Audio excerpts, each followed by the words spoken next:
To loan it is a colloquial expression primarily used in informal speech, meaning to do something alone or to go somewhere by oneself. Though not a standard phrase in formal English, it is often heard in casual conversation, particularly among younger speakers or in regional dialects. For instance, someone might say, "I'm going to loan it to the concert," implying they're attending the event alone either by choice or necessity.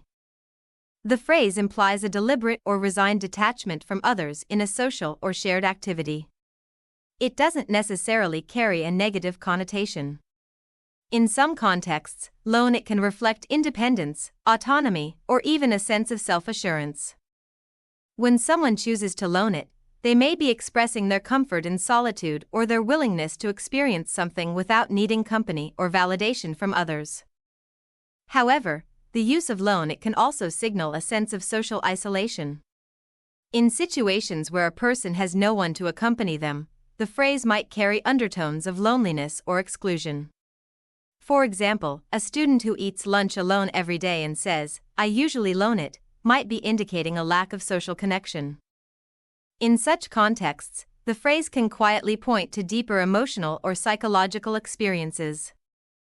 At times, people may embrace loan it as a form of self-care or reflection. In a busy, hyper-connected world, choosing to do things alone, going on a walk, watching a movie, or traveling, can be a way to reconnect with oneself. The act of doing something solo does not automatically mean being lonely. It can signify intentional disconnection from noise or distraction.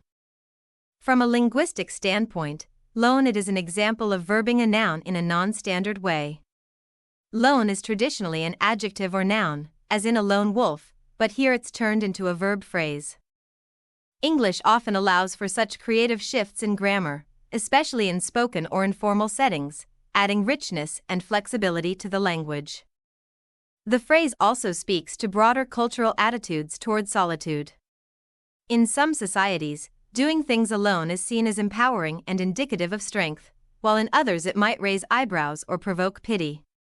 The way loan it is received depends largely on context, tone, and the relationship between the speaker and the listener. In conclusion, loan it is a casual expression that encapsulates a range of experiences, from self-reliant independence to quiet isolation. Though not formal, it reflects real social behaviors and emotions, revealing how language evolves to capture the complexities of human interaction and individual choice. Whether embraced or avoided, the act of loan it invites reflection on one's relationship with solitude and society.